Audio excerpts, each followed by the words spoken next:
વડોદરા શહેરના ખંડેરાવ માર્કેટ વિસ્તારમાં હોલસેલમાં ફ્રૂટની દુકાન ધરાવતા નરેશભાઈ જ દુકાનના માલિક છે. તેઓને રૂપિયાની જરૂરિયાત ઊભી થતા સંતોષ ભાવસાર જે વ્યાજખોરીનો ધંધો કરે છે, તેમની પાસેથી વર્ષ 2012 થી વર્ષ 2018 સુધીમાં 47 લાખ રૂપિયા વ્યાજે લીધા હતા, જેનું વ્યાજ પણ તેઓ દર મહિને ચૂકવતા હતા. ત્યારે અત્યાર સુધીમાં વેપારીએ વ્યાજખોરને 2 થી 2.5 કરોડ રૂપિયા ચૂકવી દીધા છે.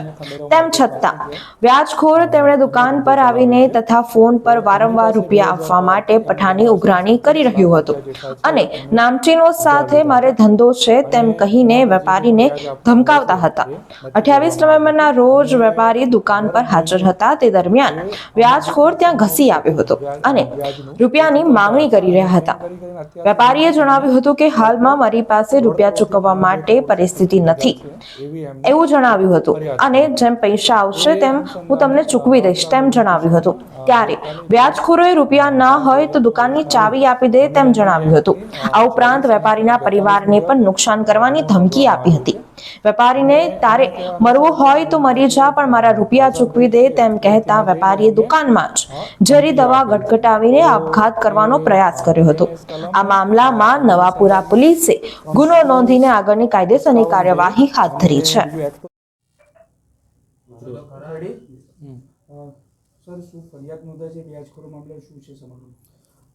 નરેશ સરીચંદ નૈનાની કે જેઓ વારસિયાના રહેવાસી છે અને તેઓ અહીંયા આપણી ખંડેરાવ માર્કેટમાં ફ્રૂટનું વ્યવસાય કરે છે.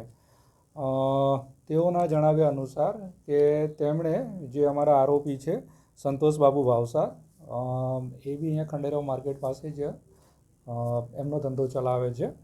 તો એમની પાસે 2012થી એમના જણાવ્યા અનુસાર 47 લાખ રૂપિયા જેટલા છે એમણે ઉધાર લીધા હતા અને એના પર જે કંઈ પણ વ્યાજ આપવાનું હશે એ નક્કી કરવામાં આવ્યું હતું અને દર મહિને એ અમુક જે ફિક્સ અમાઉન્ટ હતું વ્યાજનું એ ચૂકવતા હતા અને એમ કરીને અત્યાર સુધીમાં તેમણે લગભગ 1.5 કરોડથી 1.25 કરોડ છે ચૂકવી દીધા છે એવી એમને એક ફરિયાદ કરી હતી. એ અનુસંધાને નવાપુરા પોલીસ સ્ટેશનમાં ગઈકાલે 2/12/2024ના રોજ મની લેન્ડિંગ એક્ટની 40 અને કલમ 42 મુજબ ગુનો નોંધવામાં આવ્યો છે અને એમના કહેવા અનુસાર કે આ જે ભાવસારભાઈ છે એ ત્યાં જઈને એમને ધમકી આપેલ છે. તો એ BNS કલમ એના અનુસંધાનમાં 351(2) અને બીજું એક્ટોર્શનના ગુના છે 308(2) મુજબ કાર્યવાહી ગુનો નોંધીને આગળની કાર્યવાહી હાથ ધરવામાં આવેલ છે.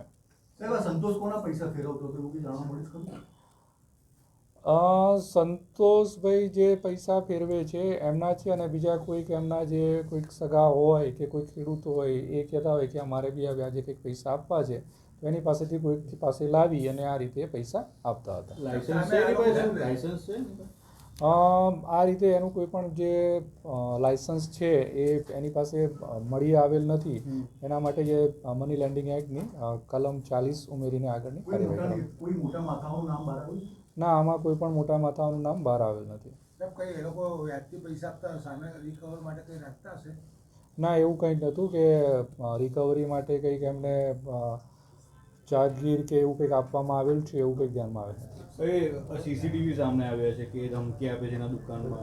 હા, સીસીટીવીમાં એવું જોવા મળે છે કે જે આ નાણાં દિનાર છે એ અને સામે જે આપણો ફરિયાદી છે એ જોવા મળે છે અને ફરિયાદી સીધા અંદર જઈ અને કંઈક કેમિકલ ગટગટાવતા હોય ને આ ભાઈ છીનવીને બહાર નાખી દેતા હોય એવું જોવા મળે. કેટલી ગંભીર બાબત છે, કેવી રીતે જોઈ રહ્યા છે?